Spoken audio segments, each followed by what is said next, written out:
So hello everybody. The pilgrim is back. The pilgrim leader is back from almost a month of well, the whole thing certainly was like a pilgrimage. So I did it Oberammergau. We had a group that went to Oberammergau. So that was an official pilgrimage. So we had about a dozen people on that pilgrimage. I was supposed to take a group to Medjugorje, but that fell through. We didn't have enough people. So and then I was going to meet people in Israel for the little trip for our private pilgrimage. And so since Medjugorje fell through, poor me, I had to stay in Europe for 2 weeks. So somebody had to do it. So, but it was exhausting, I have to say. Oh my goodness, I had all my stuff with me. So dragging to the next hotel and then finding hotels. And so finally, I got to the Sacred Heart Shrine in Paray-le-Monial. It's interesting, as my friend Robert, who is the director of the Académie Sacré-Cœur, it's a organization just formed last year to encourage devotion and pilgrimage and understanding of the Sacred Heart. And one of the things that's very interesting is that everyone, if you're Catholic, at least you can recognize and point to an image of the Sacred Heart, a statue or a picture. Everybody knows that. But who, what, where, when, and how? Nobody knows the story. If you're really good, you might know Margaret Mary. St. Margaret Mary is the one who had the apparitions and some of her story. But where and when and all these details, most people, don't know too much. So it's an interesting devotion that now as it turns out, I understand a little bit now, the Jesuits picked it up. Margaret Mary's spiritual director was a Jesuit. I can't think of his name right now, but he's been canonized also as well. And his shrine is in the next church. So Margaret Mary is in the... What town was that? Paray-le-Monial. Paray-le-Monial. Nobody knows this name. It's a tiny little town. It's a beautiful. In what country? In France. Okay. Yeah. So if you're going to look at my map, okay, I always pull my maps out. I draw a map on the board here. So St. Louis de Montfort came from the northwestern part of France. So I'm pretty good up there. I've been there a lot. And we followed his footsteps. And Paris is here. And then Lourdes is here. So I've been a little bit down that neck of the woods, but never been over here to this part of the world, the southeast part of France. So certainly Robert offered hospitality, so I said, okay, I'll go bunk with you for a couple of days. Turned out I was there like 5 days, I think, 5 or 6 days. So really got to know a little bit of the town. So and this idea, they have these big seminary that was there. Now it's a retreat house. So we're able, of course, that's what his program is take people who wants to come. So I'm going to run a pilgrimage, I don't know, next spring probably, to this place. It is absolutely beautiful. It is a wonderful part of France. Like a nice roll against Burgundy. It's a Burgundy wine, of course, comes from there. Just north of the Riviera, right? Yeah, it's kind of north of that. Yeah, right. So it's near Lyon, if you know where Lyon Picasso is. country. What's that? Picasso country. Picasso? Picasso. Oh, really? Yeah. Okay. I'm not familiar with that. Okay. So, but it's it's a beautiful territory. So, so the apparitions take place in around 1689, and one of the things that was so important, I can't believe that I think I might have shared it already, but again to remind people, Margaret Mary said that Jesus said. So you got to go with that, of course, that Jesus said to Margaret Mary, tell the king to consecrate France to the Sacred Heart of Jesus, to my Sacred Heart. Okay? So I guess that might have been Louis the 12th, I'm not sure. But it certainly was the message to the king. So Louis blows it off. What does consecrate mean? Consecrate is to make a formal declaration that we are going to consecrate, we are going to spiritually give France to the Sacred Heart of Jesus. To consecrate it is to make a demarcation of this place or thing. You can consecrate a church, you consecrate a country, you can consecrate yourself, you can, and then we say the consecration of the bread and the wine, you know, so it's a similar word. It's a word that is used kind of similarly in these things. So to give it a blessing, to give it over to Jesus. Is So that what Russia was just asked to do with the? yeah, to consecrate, That's- okay, right, that's right, what we- consecrate Russia. We have that here. Right, to the fact, right, so unfortunately, the king blew it off. His son, I guess that would be Louis XIII, blew it off, and then King Louis XIV, of notable fame, he blew it off. So there were all these attempts to get France consecrated. On the 100th anniversary, on the very day that the first consecration was asked for, in 1689, exactly 100 years later, on the day the consecration was not done, all this time, 100 years to the day from the first attempt, Louis lost the crown, the French Revolution. A couple of months later, a month or two later, he lost his head. And apparently from jail, He didn't need it. yeah, he didn't need the crown anymore, he lost his head. So, but apparently from, I've heard, I'm not verify that, but I think he attempted to do a consecration from jail. But A little late. little late. Also, Roy, can I ask you a question? Yeah, sure. So during that period of 100 years with the different King Louis, who presented this?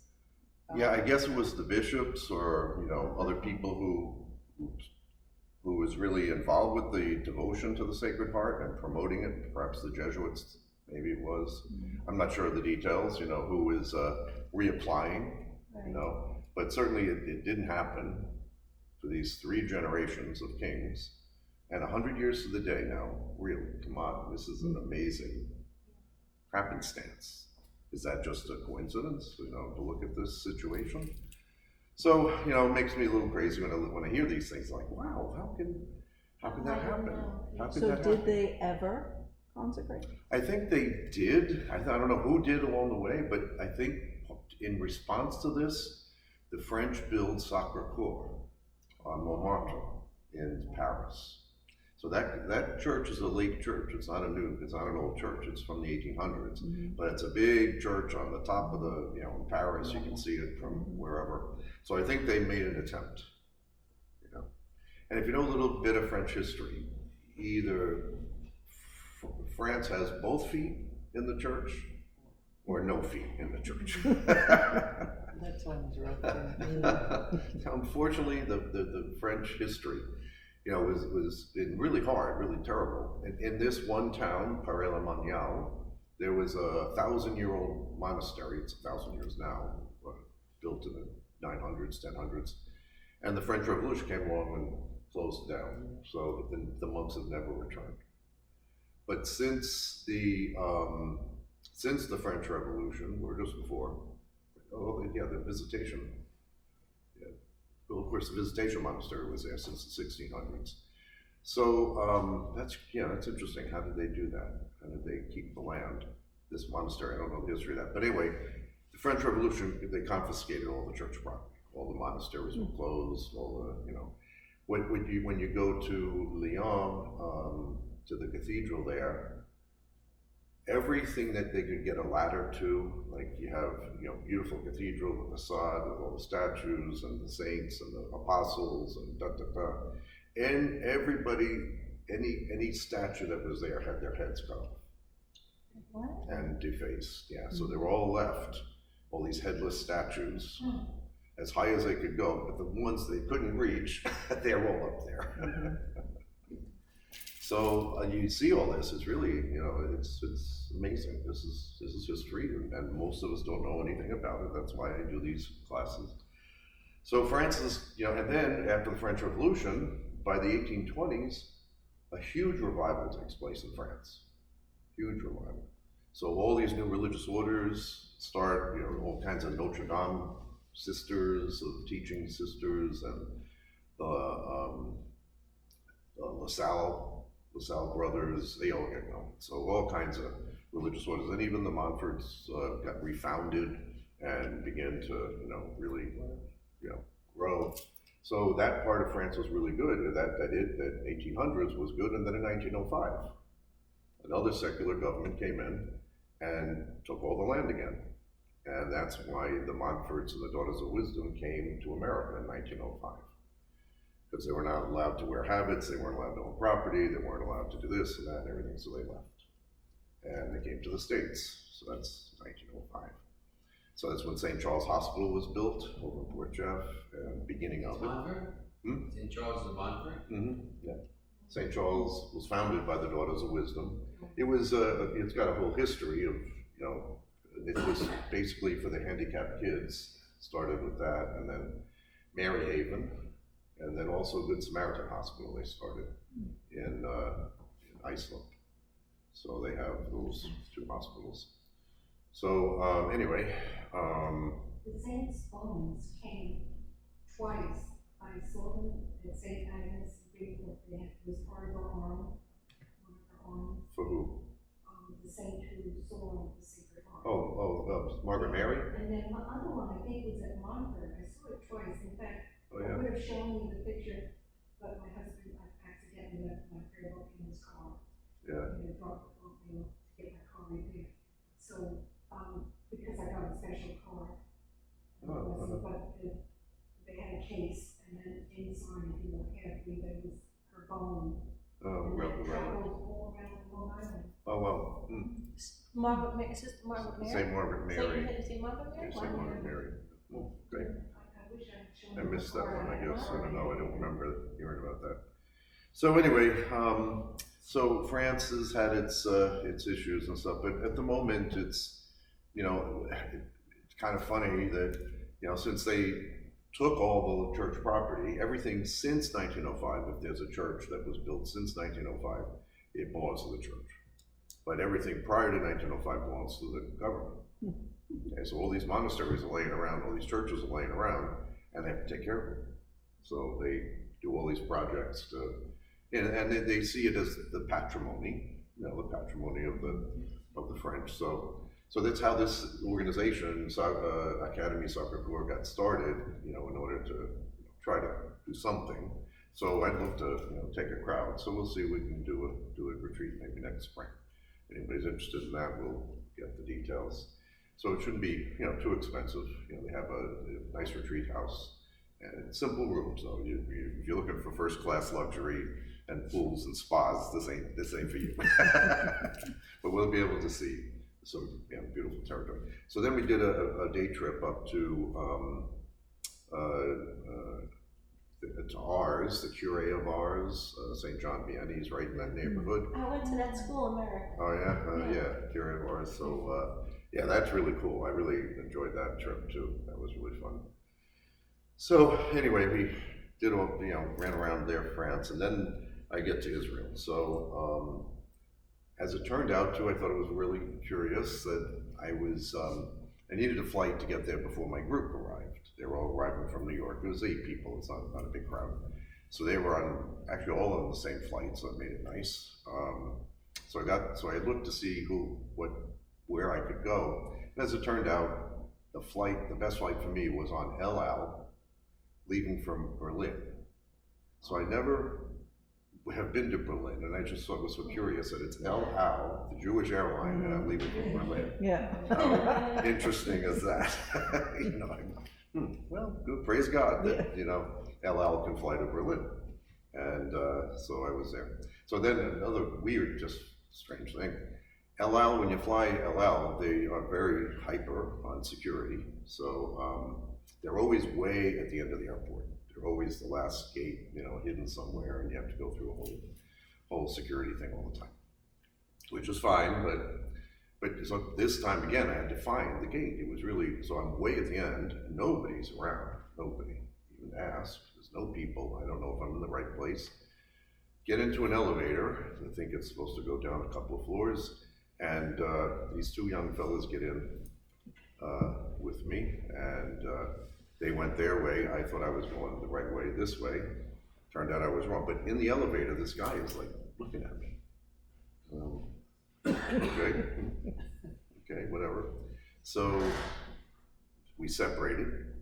They were right, I was wrong. So I made my way back, and now I'm behind their line, on the line again with these two kids. Call them kids, they're 20s, 22. So the guy sees me again, and he says, "Where do you live? Where are you from?" I said, "New York, New York." He goes, "Are you Roy?" And I went, "What? Who?" And I looked at him again. I said, "Are you Gotti's nephew? Are you Amir?" Was that crazy? Wow. Wow. He was Gotti's nephew going to Israel. They had been up in Budapest and Berlin for concerts and touring around. He just got out of the army, the IDF. So now they run around a bit, they do stuff. So they run the world. And so there it was, Amir was there. So it was really funny. It's like, oh my goodness, this is crazy. So anyway, so that was my greeting into Israel. So that was really good. So one of the things I brought back, I don't know if you saw these before, but this is a beautiful little tradition. In the Holy Sepulchre, when you go to the Holy Sepulchre, and other shrines, I guess, too, but certainly from the Holy Sepulchre, the Holy Sepulchre at this point is a big church with a little church inside, and that marks the tomb. Have anybody been there? Anybody you've been? You've been. Okay, so you know what I'm talking about a little bit. So you walk in, and it's a little doors. You have to kind of bend. So the idea of humility and bowing to the site, to the place of the resurrection. So you bow in. You get into the first chamber, which is they call it the Chapel of the Angels. The angels were. And then you go into the next place, and it's a little chapel, a little tiny space, and there's a slab of marble where the Lord's body would have laid, and marking the spot. So people go in, you can fit maybe 4, usually 3 people, and people go down and they kneel and venerate and pray and bring things like this into there. So this is that spot. But in the back, I have my phone. In the back of it, I love this little chapel. I always go there, and there's never a line. Nobody knows what it is, but it's the back door to the Holy Sepulchre. So it's certainly good. Unfortunately, I just bought a thing, so I'm going to get a projector. It's going to work with my phone. I'm going to see if it works. I can make it work, so maybe we can look at these next week. So, but this is the little chapel. You can pass it around. So it's a little, there's a little chapel back there, and that belongs to the Coptic church. About 3 or 4 feet. Yeah, it's only a little tiny space. So when you go in there, there's always a monk in there, and the Coptic monk. The Coptics are the Egyptian Christians, and so he's always there. So I always get my little candles from there. So what you do, in the bottom of the picture, there's a kind of a little light in the bottom left part of underneath the altar. And under there is an opening. Everything else is encased in marble because it want to protect the stone, the natural stone. So but there's one little spot down in there that is the natural stone. It's the only place you can touch the natural stone of the tomb. So I took my candles, which I always do. Everybody brings their rosaries and they want to touch it's nice to do. So I touch the bottom of these candles, and then you come out, and then the monk there will light. Now these are sold in a pack of 33. Okay, the tradition, 33 years of Jesus' life. Okay, so it's 33. And then you give it to the monk lights it from the candle in the tomb. The whole thing goes ablaze, and then he snuffs it out. You got a little snuffer outer thing there. And he gives them to you, after you pay your money, of course. You give your little donation. And so it's beeswax, And so the tradition for the Orthodox, Eastern Christians, is to pass these out when you get home. And so that what you do with it now is you light this taper. It has already first been lit at the Holy Sepulchre, and then you light it, and then you can light your prayer candles if you have a place you pray and you light a candle when you're praying. That's certainly nice. Light it once, and it receives the light from Holy Sepulchre. That's the tradition. So you're receiving the light. So also you can use this too for dinners, special like Christmas dinner, Thanksgiving dinner. Light your candles and then tell the story where this came from. So this was sitting in the tomb with the monk. I bought the candles, tapped it to the rock, lit it, and here you go. So here everybody gets a little taper. Thank you. All right, so Thank you very much. so you get the light of the Holy Sepulchre. And when you light your candles, you, there you go. I went to Canada, and they gave us long ones like this. I still have it. It's in pieces. My luggage, it was hard to keep. Yeah, these travel pretty good, but they got a little, they're hot in the car, and so they wiggle up a little bit. So they still work. All right, so Makes it's, it prettier. yeah, it makes it more authentic, it really is. Character. Yeah, No, I like. and if you smell it, it's got a little scent of the, Oh, yeah. you know, It the smells like honey. honey and The beeswax. something, yeah, so it's got a little, Incense. yeah, a little incense too, whatever it might be, I don't know where it comes from there. So anyway, so that's a little token from the Holy Land. We had an incredible little visit. I was going to do a trip in September. That now, I don't know why the organized trip, maybe finances and people still nervous with COVID. Oh, just to say, we got in and out, no problems, no testing, no vaccinations, no Anywhere. anything. Nope, Just here. no, coming No. back, we didn't do it either. We got rid of Yeah, it here too. yeah, they stopped it here, so we were able to get back without a test. And The German one that I had signed up for, but I wasn't able to go. Oberammergau, Yeah, what was that one? yeah, it was fine. We went. Lots Yeah. of people? Yeah, Oh yeah. Because So they had to keep the beard and all those other things. well, they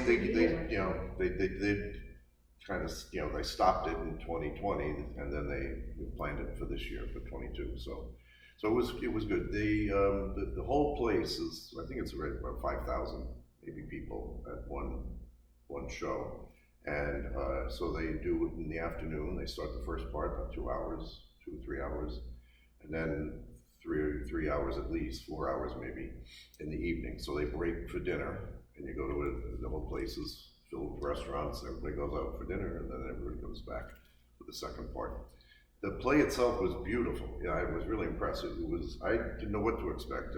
Villagers doing whatever. Okay, it must be beautiful, but it was really like a professional kind of a thing, and really like an opera. A lot of music, a lot of singing, a lot of chanting. And the most powerful parts were they did use some Hebrew at different points, and I knew all those prayers. I knew which ones they were singing. So the Shema prayer is, Shema Israel, Hear, O Israel, the Lord your God is one. So they had Jesus with the big, like huge Torah scroll, and he's got it going, and he's singing. It's beautiful. Oh wow, amazing. And then of course the crucifixion and everything else. So they did it so well, really creative and really beautiful. So if you ever get a chance, stay there. And so we had about 95% of the seats were full. They were still selling seats. So people were back, but not everybody. Yeah, because we had a big stretch of empty seats next to us, our group. So it might have been your seat. Yeah, they just couldn't figure about it. Yeah. So anyway, it was quite, that was beautiful. But then we get to Israel, and I didn't have a big plan. I knew I was going to greet the people, and then we're just going to talk about what we want to do. The idea was to stay in one hotel. So we stayed in Jerusalem. I know this hotel, Gloria Hotel, beautiful little place. It's just wonderful, and all stone, everything. It's just like it's ancient Jerusalem. And we're inside the wall. I think that's so inside. special to be living in the city of Jerusalem for a week, you know. So it wasn't too bad for, $200 for a double, and included after work. So we had beautiful breakfast, a beautiful dinner, and so not bad. That wasn't so bad. So I'm going to try to put this together since the other trip got canceled, because I don't know. I guess people don't want to commit that far out. Or whatever, it didn't happen. And so now I think I'm gonna do my own trip again. If anybody, we'll get a small group if we get. So the September trip was canceled? Yeah, that got canceled, yeah. And to run something that big, you need 20 people, Right. But if I do something on my own, Right. you can do something, 8 people. So we got a van, we went to the north one day. So we saw all the sights, some of the sights of the north on the Sea of Galilee, and spent some time. And when you're in a little group like that, it's just nice. You can linger. You're not rushing. Yeah, So it's we your just, schedule. we picked it up, and so I knew enough to say, let's go here. We're going to go downhill in the morning, so we can walk there, and then we cab back to the hotel, and it worked out nicely. Wasn't bad at all. But we were able to do the overnight in the Holy Sepulchre. So since we were so close to the Holy Sepulchre, we get back there before they locked the doors. They locked the doors, I think, at 9 o'clock. And so if you get permission, you get on the list, you can stay inside while the place is shut down. So you're in there with our little group. So we had, it turns out, 3 hours, because it was Saturday night, and they opened at midnight to start the masses for Sunday morning. So, but we were there for 3 hours by ourselves. So you can go sit in the tomb, you can go sit at Calvary, you can go just have all this quiet time to walk around the church and all the different spots. So I did, take some pictures here of, if you've been to the Holy Sepulchre with a group and during the day, it's a lot of people, and some people get kind of turned off because it's like so noisy. Well, it is noisy. What are you gonna do? There's all these people. Not everybody is a pilgrim. A lot of tourists, and so it's okay. I just turned it off in my head. It doesn't even bother me. But to be able to see, this is actually the steps going to Calvary. So Calvary is up higher. So the little mountain of Calvary was there. So they have these stairs that go up there, and so to see them empty and just so pretty and quiet. Really special. Oh, just wonderful. It was like, wow. They left the lights on, right? Yeah, they leave the lights on, yeah. The lights are all on. So So, that was during the 3 hours that you were allowed to stay in there? right, Yes. yeah. And then this, again, I'll hopefully get this camera next year. I don't know if you can see the camera. Should do it to you guys. Yeah. Okay, this is it's called the anointing stone. So Calvary is here, the anointing stone is down on the ground level, and then the tomb is over this way. So the anointing stone is the traditional spot where the Lord's body was prepared for burial. And again, there's always people there, always people, praying. And the Orthodox have a beautiful tradition too. They'll buy a bottle of oil, olive oil, and sometimes it's scented or whatever they put in the oil, and then pour it onto this spot, and then they take a cloth and they wipe it up, smear it around so it gets saturated, the material gets saturated with the oil, wrap it up in a plastic bag and bring it home. And then what the Orthodox do is cut pieces off of this and give it to someone when they're sick or when they want to pray or having issues, whatever. You take a piece and anoint yourself.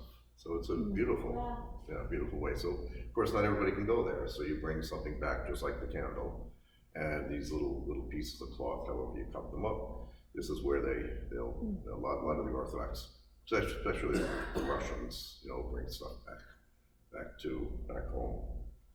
And behind it, you can see this huge icon, beautiful icon mosaic that they put of kind of the 3 stages: the crucifixion, the anointing, and the burial. And so you have it all laid out right there to see. So, and then This is every night they have a little ceremony. They start locking up the doors, and it's interesting that a Muslim family, because of the confusions with the Christians and they not playing nice, and since the Muslims were in charge up until 1917 of the whole Jerusalem, they established this tradition. It goes back hundreds of years now, that the Muslims hold the key to lock the door, and they make the schedule, or whatever they do the locking of the door. Leave it at that. So it's one family. It's been their job for hundreds of years to open the door and lock the door. So it's a little bit of a ceremony, and you can see some of these little. I can't really see it, but it was nice to see it from both sides. When you're outside the door, they close the door, and then we were inside, and the door gets closed. It's kind of an interesting feeling. It's like, whoa, these big ancient doors are. Okay, we're here. We're not getting out. And of course, the people asked, are there bathrooms? Yes. There are bathrooms. They finally, that's a new addition to the Holy Sepulchre that weren't, but now there are. I don't know when they put them in, but a long time ago, before my time getting there. So it was really quite beautiful, and I'm raring to go again, take another little group then, or whatever it'll be, probably in September. And then the Sacred Heart trip, and then I'm going to do a Fatima trip somewhere. So I'm going to line up all these things, and then in the midst I'll be coming to classes. So that's my job these days. So I got the website, still working on getting a computer so I can make the website. And it's called, there's something in the church called a movable feast. A movable feast is Easter and Pentecost, because they slide through the calendar. A fixed feast is Christmas. It's always on the same day. Today is the feast of Peter and Paul. It's always on the same day. It's a fixed feast. So there's a movable feast. Well, I'm the movable priest. The movable or movable? Just movable priest. Movablepriest.com. That's my motto. Oh, that's gonna be your. That's my website. Yeah. That's terrific. So once I get it up and running, then you can find out anything, where I'm going. The priest I knew, he called Father Felinsky. Father Felinsky. Felinsky, yeah. You knew Father Dom. Father Dom. Yeah, Paul Dom, yeah. He used to fill in for me at the shrine. And when I took days off on Fridays at the shrine, and we called him Father Friday. He was Father Friday and then Father Felinsky. Go to the jail. Yeah. Birthright over birthright. Yeah, right, yeah. Okay. Speaking of which, of course, Friday was a big day on the pro-life world. So I hope you knew it was the Sacred Heart, Feast of the Sacred Heart. Is that amazing or what? That the whole thing comes down on that day. Now, 2 other feast days are connected also. The Sacred Heart is a movable feast. It depends on when Pentecost is. So it's never on the same day. That's interesting. It's a movable feast. It's always on the Friday. I forget how they figure it out. I think the Friday after Corpus Christi. The Friday was Sacred Feast. Yeah. Right, the Feast of the Sacred Heart of Jesus. Yeah. I know that. Yeah. Yeah, I don't. Well, now I'm paying attention to the Sacred Heart. They follow by the Sacred Heart of Mary. Right, Immaculate Heart of Mary is the next day, the Saturday, right? So it was a big feast day. So I'm on my way, because now I'm paying attention to the Sacred Heart. I knew the Feast of the Sacred Heart. I have to do a Mass. How could I? So I called around, I didn't have anything organized, and different people who actually have churches, little chapels in their house. So that's the go-to place for me for a Mass. But that couldn't work out. So I called up another couple. So it was just me and the 2 of them. I went to their house and had the Mass with them. Were you over there? Well, I ended up going to Eastport, over near the shrine. Yeah, so Michelle and Ernie Rock. Anyway, so I called them, and we arranged it the day before. I said, tomorrow's Sacred Heart, I really need to do a Mass. I was just there, we need to do this. And so she's welcomed me, and so on the way, I hear in the morning, that the news broke about the Roe v. Wade. So it's like, wow, the Feast of the Sacred Heart. This is incredible. Now, since it's a dominical feast, a feast of the Lord, Dominum, means Lord. So we say a dominical feast, a feast of Jesus. Jesus bumps everybody. Okay? So since it was the Feast of the Sacred Heart on June 24th, John the Baptist, the birth of John the Baptist got bumped. Okay? But normally he's June 24th. Okay? The birth of John the Baptist. What's the readings for June 24th? When Mary and Elizabeth meet, John leaps in her womb. Oh. In her womb. Oh. He's alive, and something's going on between Jesus, the two fetuses, okay? These two persons Wow. in the womb, okay? John leaps for joy. Wow. Okay, June 24th. Then, it's also, another thing that was really amazing, if you follow the whole Medjugorje story, the first apparition happened on the Feast of John the Baptist, on the birth of John the Baptist. June 24th, 1981 was the first apparition to the children, young people in Medjugorje. So that's a whole other story, okay? And it happened on the end of the 40th year. Okay, so June 24th was the 41st anniversary of the apparition of Medjugorje, but it's the end of the 40th year. So that's cool. You can look at it, that's the end of the 40th year. And then the little tidbit that's so poignant, I think, is just great. There's a woman named Nellie Gray. She was she started the March for Life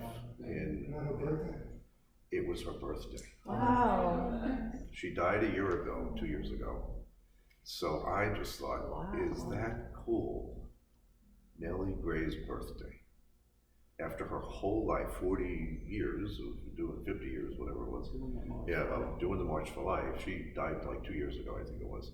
And, but she would be there every year. I've heard her talk a bunch of times, you know, you could hear her voice. And so she, so anyway, on her birthday, I thought that was sweet. I just thought, oh, God has his ways. They had a big party in heaven, I'm They sure. did, I'm sure they did. So, you know, it doesn't end abortion, you know, of course it doesn't end it, but, and I think what's happening now is the people who are protesting, I think people are really seeing, like, whoa, wait a minute, this is really sick stuff. These people are really revealing, like, not everybody, but the people who are so radical, there's something else going on here, something diabolical. So I saw one tape where some guy's screaming, yes, we love killing babies, we love killing babies. So what?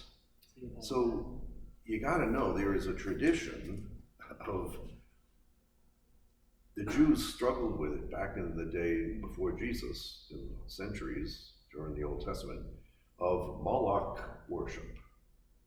And basically what the way this was practiced, you threw the babies into the fire. You sacrificed the child. Child sacrifice was part of this deal.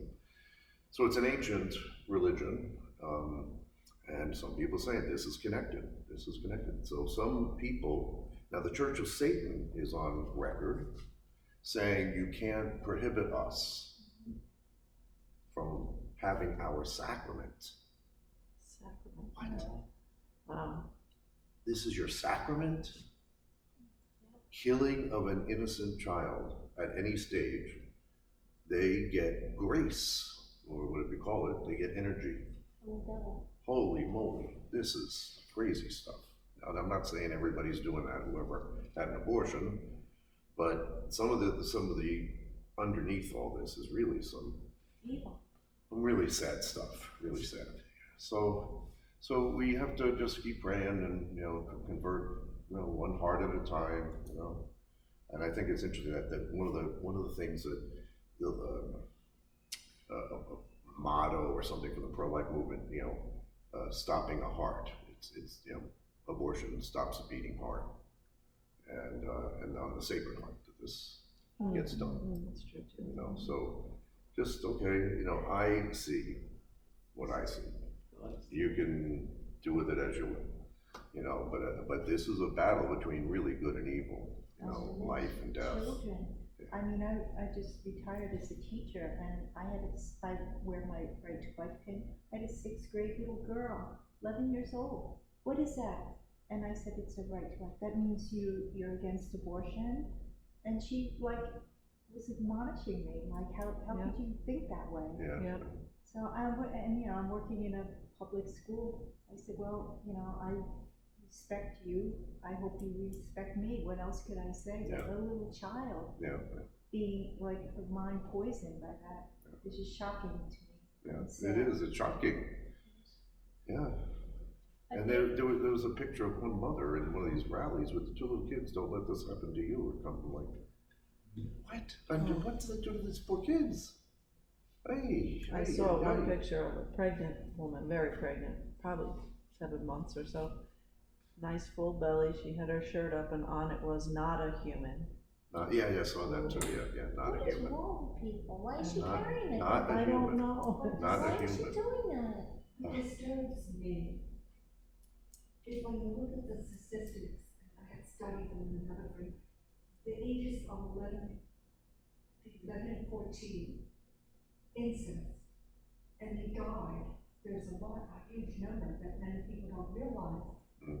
And I really can't accept incest, in that case, you know, a young child bearing a child, you know, and will cause her death.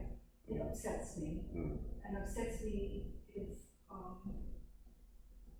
know I had difficulty with pregnancies, but my life might have been, and was at one time, and now, under these rulings, you know, I might not would have existed.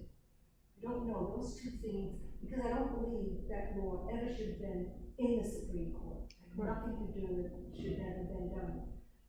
But these 2 things stand out with me, and I'm really disturbed by it, because I don't know, and I'm worried about our young children. I worry about today's society, such as the young kid in Shelter Island. A girl goes out jogging, and he attempts to rape her. Why, you know, I don't know how we're gonna handle all of that. I really believe if you can catch the male, and he'd be responsible for taking care of that child, even though they don't have to get married, you know, that's important. But I worry too that people go to college or they go to places and they drink something, and all of a sudden they realize they've been drugged, and they wake up and say, oh my God, I'm pregnant, how did this happen? Those things will worry me a lot. And Well- I think we've gotta work it out somehow. Well, it did not end abortion, for sure, unfortunately, from my perspective, but, you know, one of the things that that really put me over the fence, for sure, a long time ago, was a nun that I had as a spiritual director on a retreat, and during the whole thing, she said, I am a product of a rape. I know that. And, my mother gave me up, and here I am, and she was raised by another family, and so she was happy that she was able to be alive. So everybody's got a story about one way or another that can tug at your heartstrings and wonder what the heck, you know, so. Yeah, so and also you have to understand too, the genealogy of Jesus, that's why they're in there. Even the genealogy of Jesus, there was rapes and incest and stuff in his genealogy, showing God can still write straight with crooked lines. So Well, we have to. I think of the Blessed Lady, she was pregnant. What happens if Joseph decided the angel didn't interfere with him? And she said, he said, I'm not gonna marry you, because there was a possibility, a strong possibility. Right. She would be stoned, and the child would be ridiculed. I mean, it's just a miracle. But didn't she trusted in God? She trusted, and then Joseph, God bless Joseph, he had the He dream. trusted too. He had the dream, whatever, That's changed his true. heart. Mm. Changed his heart and was able to say, okay, we can move forward here, so we're gonna, But you can't help but think, you know. sure, yeah. Now, Father, when Jesus comes back, is he gonna come back as a baby first, or is he No. gonna, no? Comes Maybe back this as is- judge, That's Yeah. not a good thing. comes back as judge. And, And- yeah. He's not gonna get born again, so to speak, born again. Because every Christmas, every Yeah. Advent, I said, it's time for you to come back. Yeah, right, Please come back. He's Please coming come back, back. 'cause it's getting Each bad. time, yeah, you know, something's happening to our world, not Yeah. only environmental and this, so many things are happening.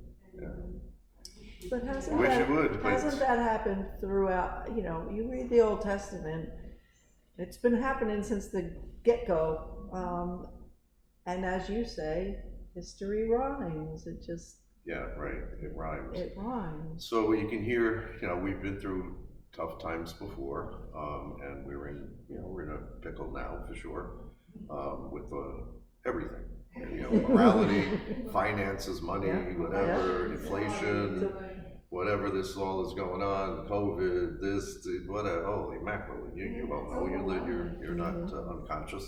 So you're hearing all these things, and it is, you know, it's stressful for sure. But, you know, I find my peace in God, okay, Lord, you know, and little signs that I see God's hand, and okay. Nice to hear. God, you know, and I love the image, that the line that Rabbi Gotti got for me, you know, put it in my head here, but the way they view, you know, some terrible things that happened to the Jews, you know, terrible things. Mhm. You know, they lost 2 temples, you know, that memorial is coming up, Tish B'Av.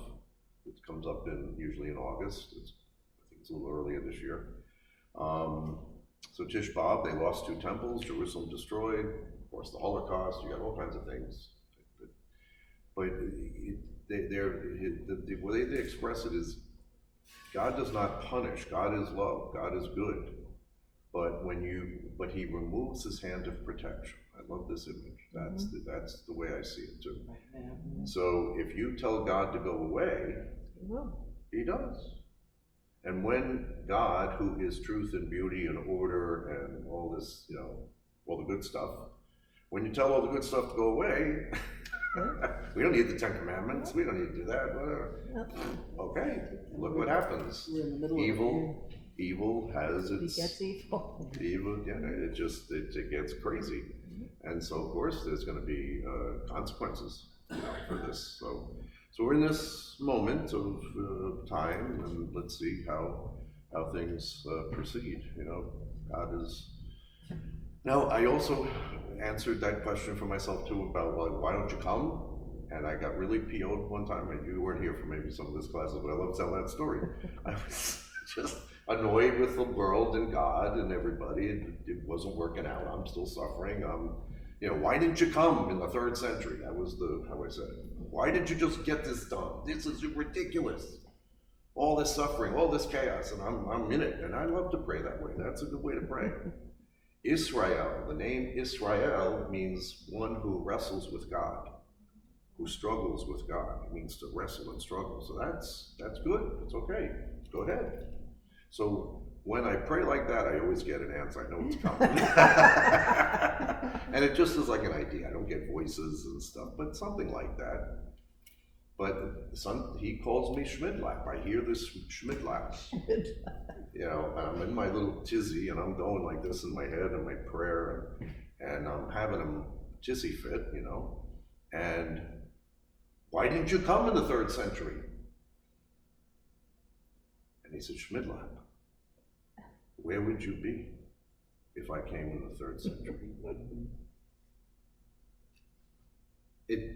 This dumb little brain never thought of that. It's like, duh, I wouldn't have existence.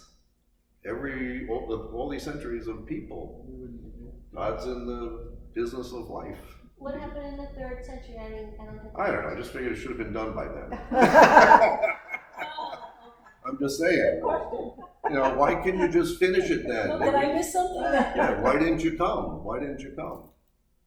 And he said, Schmidlap, where would you be if I came? before 1957. I wouldn't be. I would not exist. Why, that would be the end of the world when he Yeah, comes? well, Yeah. that's the idea. Yeah. You know, with second coming is the end of this world as it is, whatever, and then the new world begins, the eternal world, and this Catholicism believes this world is the seeds of eternity. So what goes on here has eternal something, eternal existence. So every person that's been born, you make it into the kingdom, you're there. You're there. So for eternity. So somehow there's another thing that's going to happen. That we call it the second coming of Christ.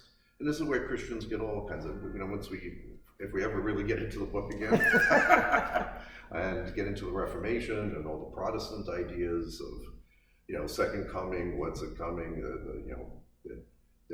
these rapture people that have the rapture idea that, you know, the good people get sucked up and everybody else, then Jesus comes, he comes this time, he comes that time.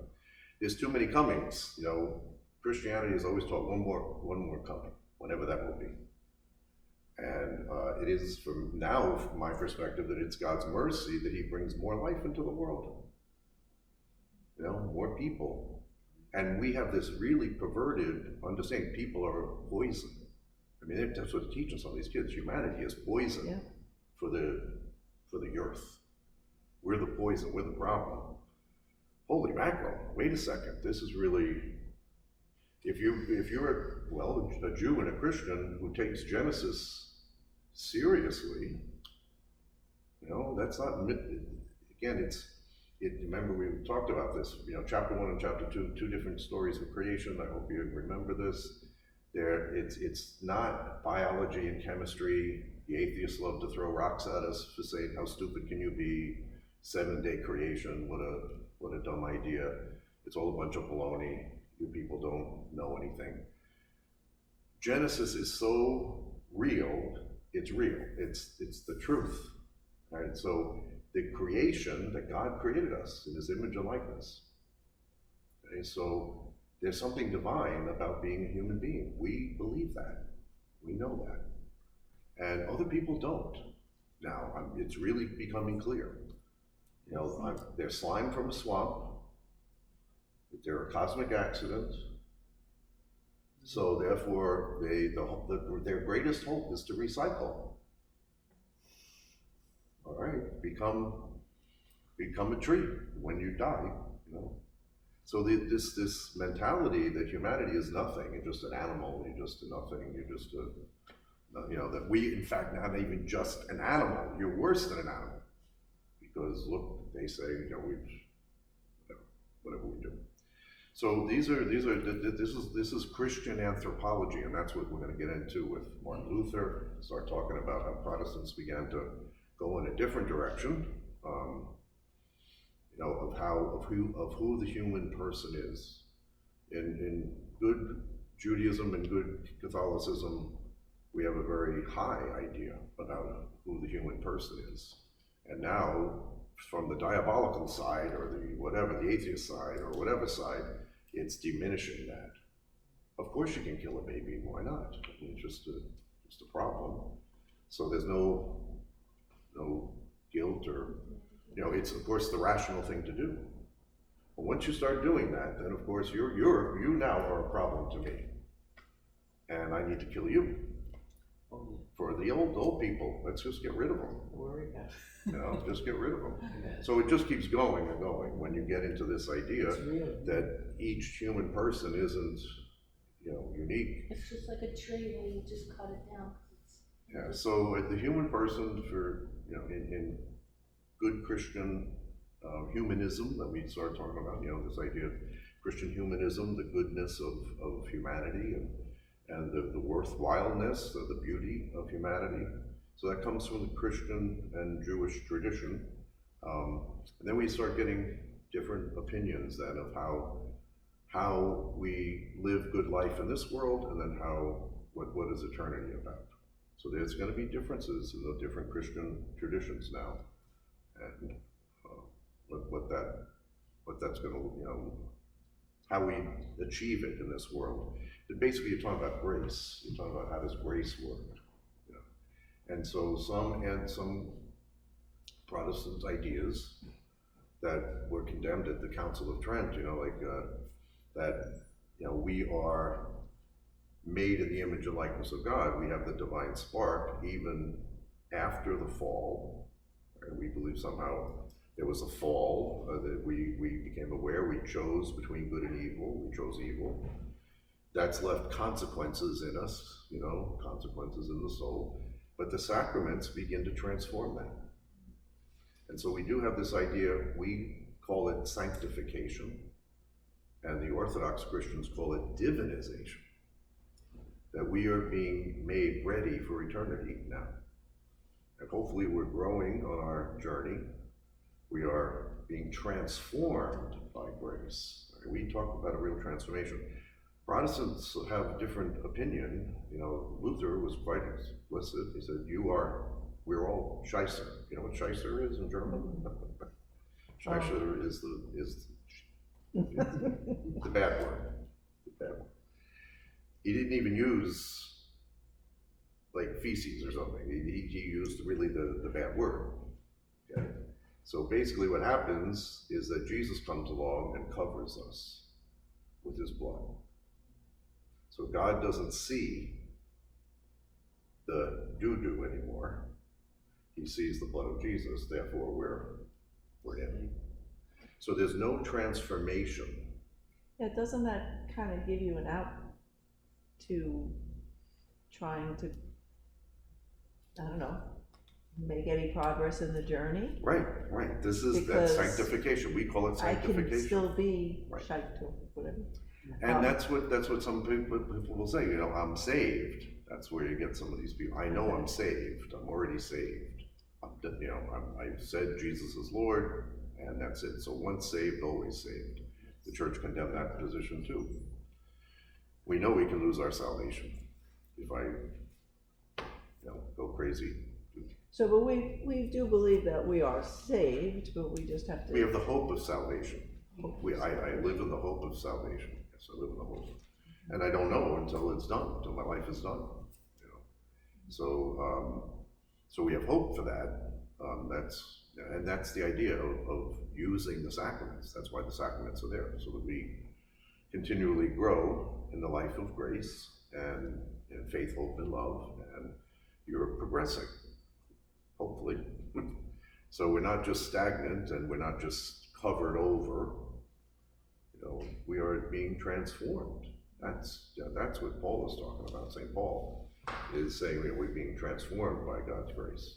We're still sinners. We're still, we still have our issues and problems and stuff. But hopefully, we're moving along, and God, and He can use even, of course, because like God writes straight with crooked lines, kind of thing. God can transform really terrible situations into a beautiful, grace-filled situation. I've seen, I used to be the chaplain at Children's Hospital. What's worse than losing a kid? You can't even describe it. I couldn't even describe it. I have just a taste of it now with Buster, my dog. I have a taste. I remember the first time, I used to, at Children's Hospital, when I was a chaplain there, I'd be walking with the kids all the time, pole to the pole, the IV pole, the kids on chemo, and I'm walking through the hall, we're talking, the parents, I did what I did, right? But it wasn't many times I'm walking down the hall with the IV pole. Poor Buster gets sick a couple of years ago, and he's got an IV, and he really could have died. He was very sick, and the doc said, you didn't bring him in 3 more hours, he'd be gone. Oh, wow.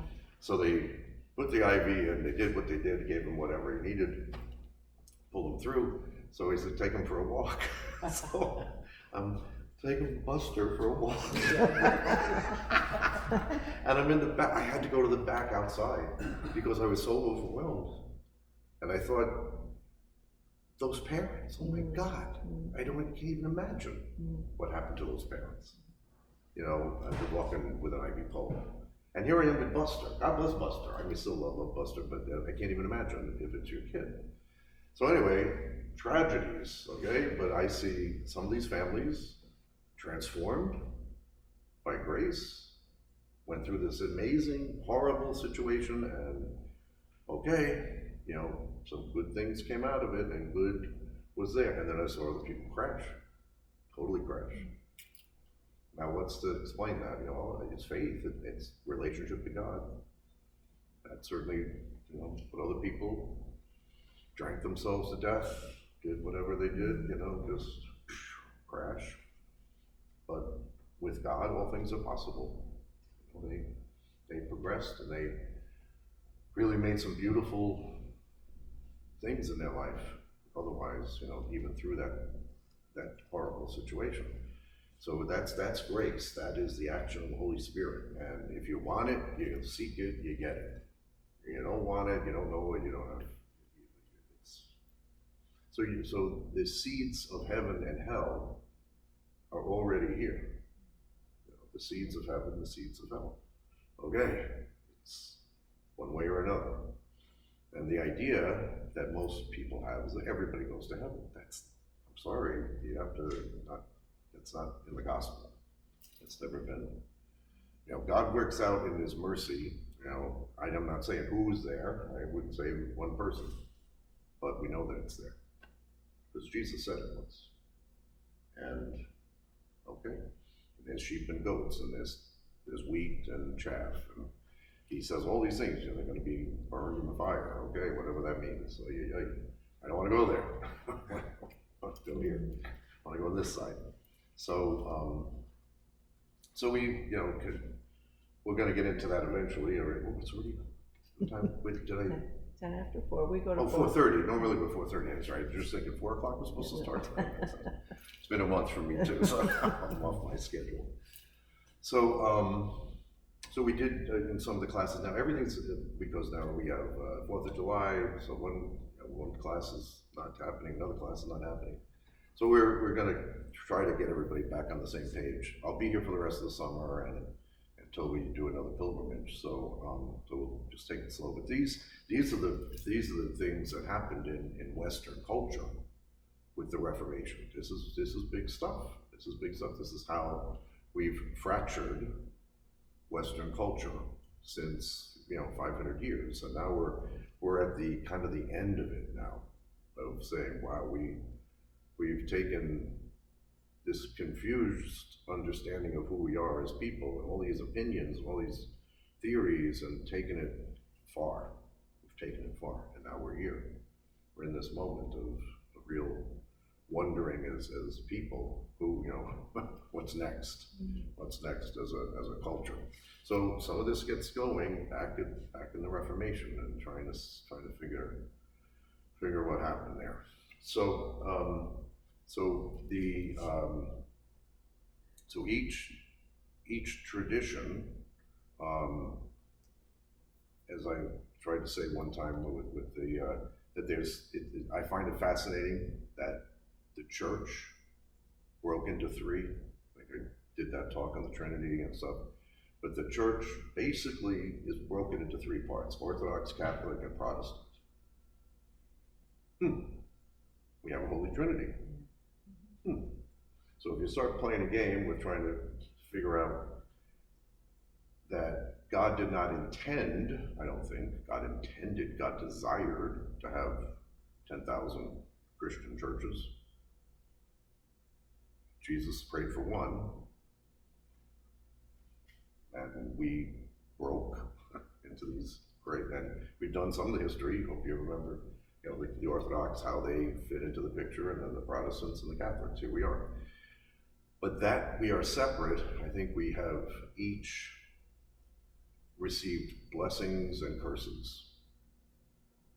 Blessings and curses, as we are separate from each other. So some good things happened in the departure, in the separation, but some bad things happened. So the Catholics, we've done the father thing. We identify kind of like with the Father in this idea. So we do father things. We like authority, we like clarity, we like structure, we like organization, and kind of male images. But a father can be authoritative, but but it can also be authoritarian. And then that's a problem. So the grace is authoritative, the truth, finding the truth, and what vehicles to help us to find the truth. We have a magisterium, we have tradition, we have, trying to figure out the truth. But we can be authoritarian also. And that's when there is authoritarianism, what's the response usually? Rebellion. All right, too much is too much, so you're gonna go away. So what have the Orthodox done? Oh boy, they've gone away from the Pope and all this kind of structure. Too much structure or too much authority, whatever, bad authority. And then the Protestants, well, that's the whole idea, Protestant protest against the authority.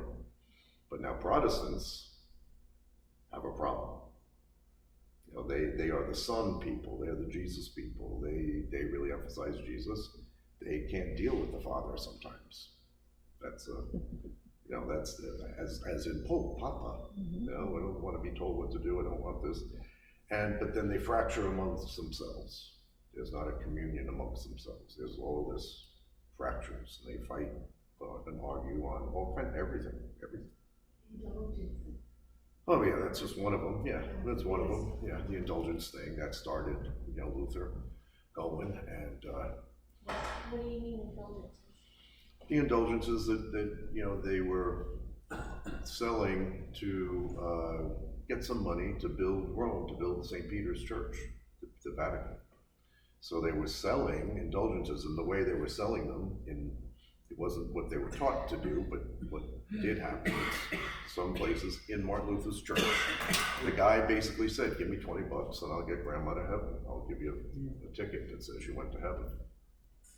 I mean, really, that's terrible. So it wasn't Catholic teaching, but it was done that way. That's the way, so it was a bad way of looking at the story, looking at indulgences. So an indulgence isn't a ticket to heaven. An indulgence, again, to use that example, I kill your mother, all right? You are suffering. I killed your mother. This theory, with the way we do it, I go to confession, and I'm really repentant. Oh my God, what happened? It was terrible. I know what I was thinking. I go to confession. I ask God's mercy. I get absolution. Good for me. I'm good with God. You're still a grieving child. Okay? So what happens with that stuff? I'm forgiven. I'm good with God. But you're still a grieving child. So the indulgence is talking about that stuff. I went to confession, I did a wrong thing, but God's mercy is there for me, but you're still grieving, you still have pain, you're still suffering. So an indulgence is trying to help with that, not the forgiveness of the sin. I got to deal with that with God. That's me and God. But the indulgence is hoping to, through the merits of Christ, to mop up some of that mess and to help with that.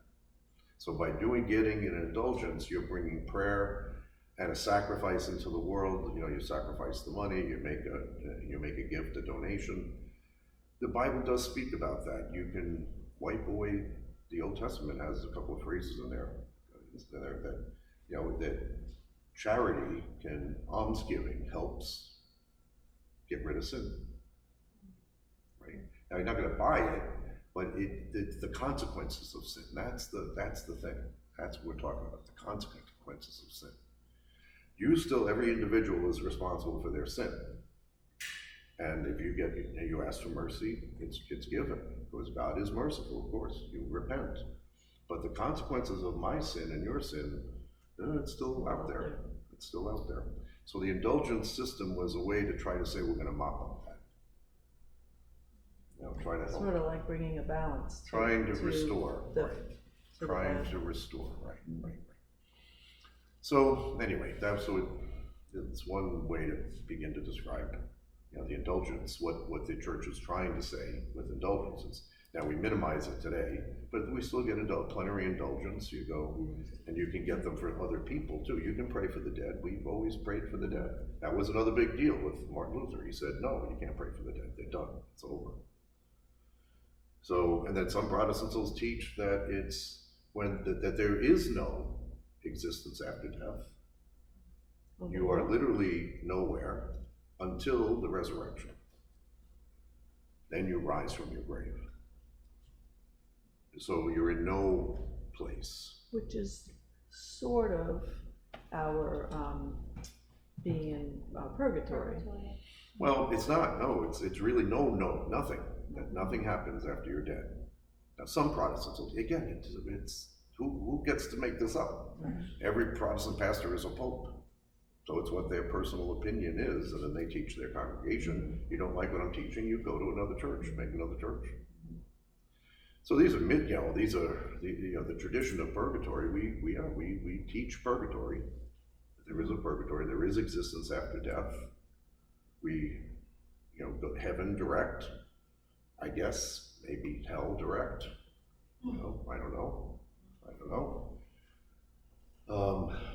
Certainly what Fatima teaches, if you want to listen to Fatima, and Fatima has been approved by the church, so we should at least listen to Fatima, but the kids saw hell, and they saw people there. They didn't say, ooh. And again, the church is Faustina, she saw it. Yeah, so a lot of the saints have seen visions of hell, that there are people there, we don't know who they are. And remember, the church has never said anybody is in hell. We know de facto, we know Hitler's in hell. Everybody would use that example. Hitler's in hell. No, we don't. The church never said that. No, we don't know. We don't know. So we never say who's in hell, but we love to say who's in heaven. And we call them saints. And how do we know they're in heaven? Well, they send back a miracle or two. When we ask them to pray. So Catholic understanding of the spiritual world is very alive. It's not dead. So we, Protestants are going to have all different ideas, and Jews too, But the Catholic tradition, because of all the saints and the visions and the writings and the whatever everybody has had, these apparitions, that's not something that Protestants are hearing and seeing. But heaven's real. Heaven's real. Our Lady is there, and she keeps popping back here. I'm certain of that. Now, I don't know about Medjugorje. We're still trying to figure out Medjugorje, but I certainly believe in Fatima. I believe in Lourdes and all the other Marian apparitions. So that gives me great confidence. Wow, Our Lady is alive. She made it. She's there. Queen of heaven and earth. Okay, there's hope for me. So all the saints, they're there in heaven. Yeah, good. And as you said about Moses and Gotti. Yeah, right. He made it. He made it. Yeah, he made it. Yeah. So another real miracle that happened for us, this was, again, I see what I see. People laugh and don't want to pay attention that way. So what can I tell you? So I have my holy water. Every baptism I do, every funeral I do, you're getting hit with Jordan River water. I'm going to put a little bit in the font, or I'm going to put a little on the casket, or a little bit in the grave. And I've been doing it for all these years now. So it was strange. A week or two, I was doing a funeral before, and I only got, it's been 2 years since I've been to Holy Land, though I didn't get a refill. So my last couple of drops, I said, well, I gotta hit it. I gotta do the casket. So I said, oh, that's it. Oh my God, I have no more juice from the Jordan. Not that it's magical or whatever, but it's just a beautiful little thing I like to do.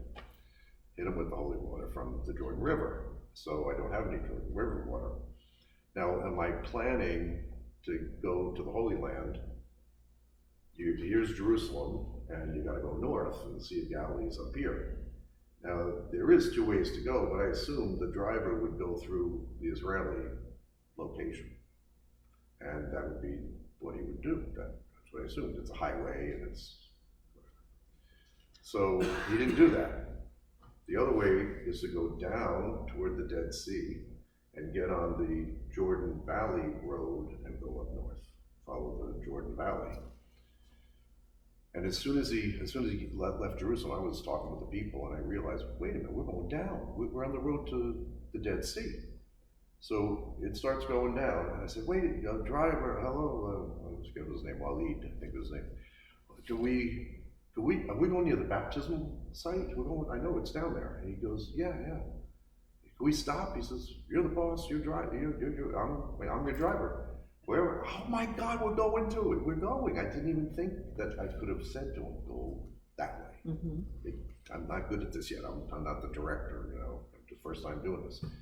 So I said, holy mackerel, we're going. So I got another bottle, Jordan River water. I'm fully charged again. ready to hit whatever, do a baptism. So hopefully. So anyway, so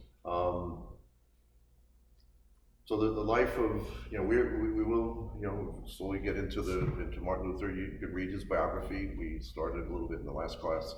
There's a page or 2 or 3 on his biography, and he makes note in the book that he had a very brilliant, gifted, apparently good preacher. He went through the seminary in 18 months or something. He was ordained. He was a smart guy. But he had the real problem of scrupulosity, it's called, scrupulosity. That means that you never really feel forgiven. You don't feel like you did enough.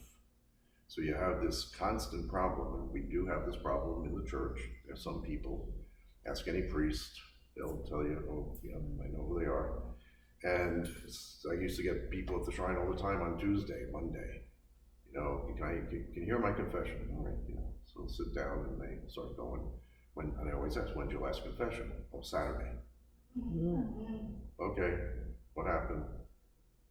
And there's, well, I didn't think I did my penance enough.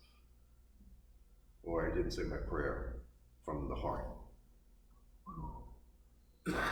Okay, so this attitude that I can't be forgiven, I'm never sure. It's terrible. It's terrible when people are this way, and it's a real psychological problem. What priests try to do is to say, okay, I am your confessor. You cannot go to any other priest. You have to come to me. You have to try to begin to work with them so that they don't just give in to this frantic idea. They go to confession every 10 minutes. They'll go every hour. If they can find a priest, they'll go every hour. I had another bad thought. Okay, Can I interject here? My Yeah. aunt was 105. Your what? My aunt was 105. Oh. By the way, she gifted Margaret in her will somewhere. Oh yeah. It's all being settled, it's only been 5 weeks. Oh. But she had her full facilities, and she had nothing wrong with her. She never took any medications at all, but her feet began to weep with pain.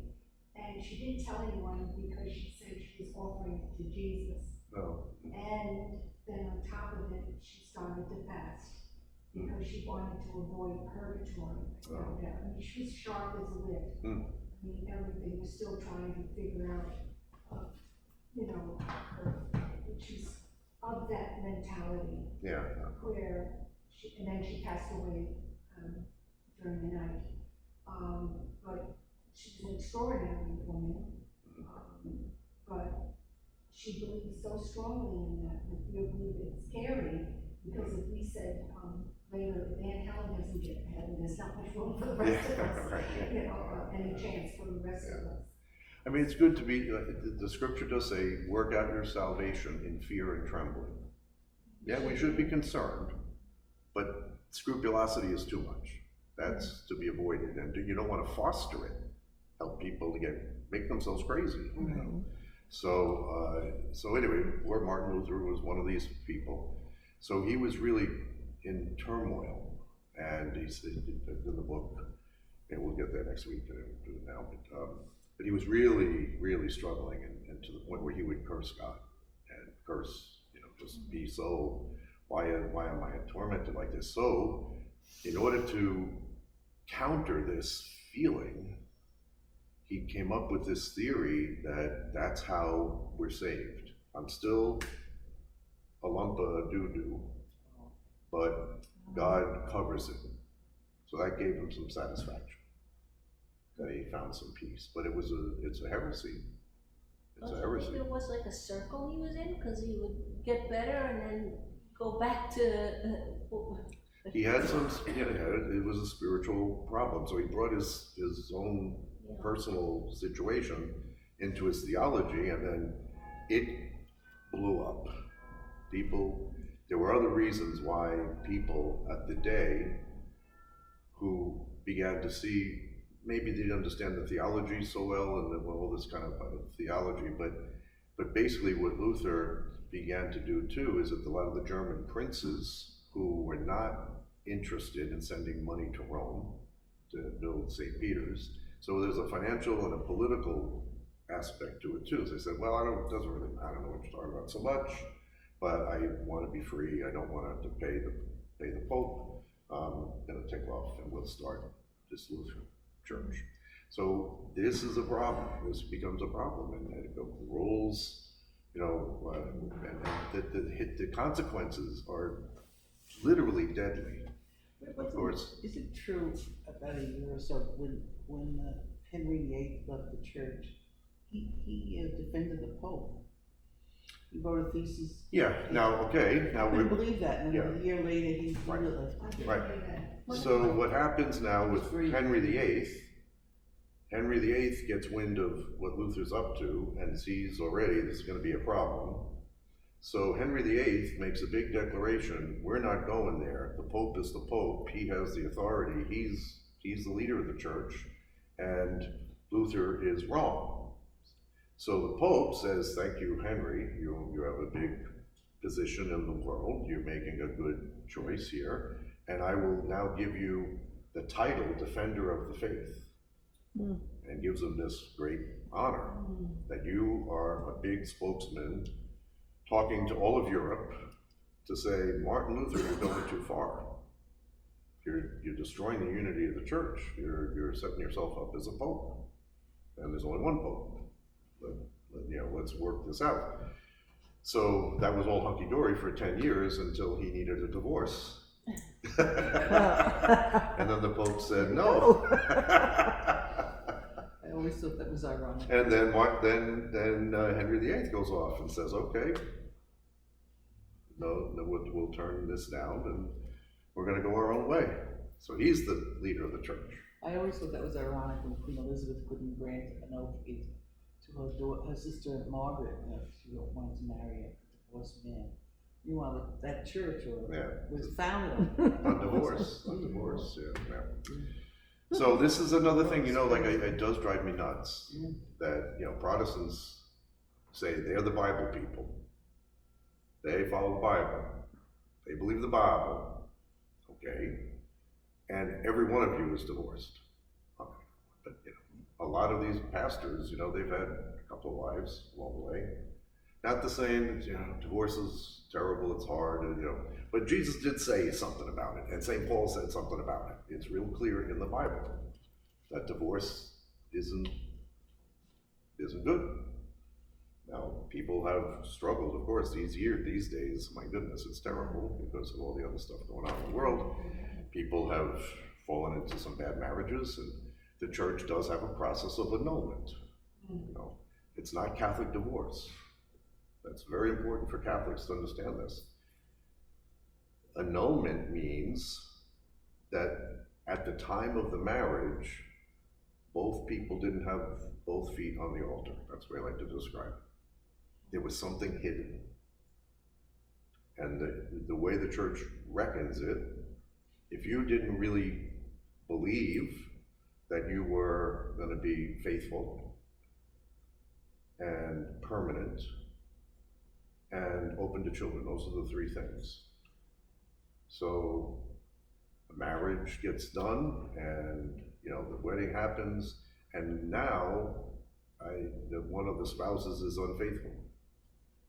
And if it could be shown that they were unfaithful as a pattern, going back to the marriage, then it's a null. They can declare it null, even if there's children. So the whoever it was, the husband or the wife, just didn't really get the idea of monogamy. Just never got it. Or openness to children, or permanence. For example, if I hear somehow in my interviews with a couple that there's already a prenup going on there, okay, Really? I can't do the marriage.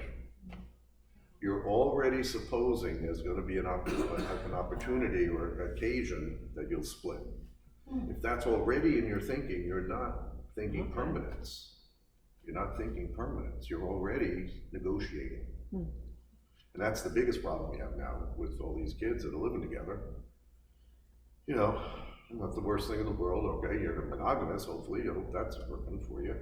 But you know, as you grow, as you enter a marriage, are you prepared? And I get them all the time. I get them all the time. I guess, okay, so you love this guy, huh? Yeah, you trust him, right? Well, you trust him with your body. You trust him with your body. Yeah. You're sleeping together, right? Yeah. Okay. And so you trust her too, right? Okay. So you trust her with your body, you trust her with your soul. What about your credit card? Yeah. What? I love it. You get them all the time.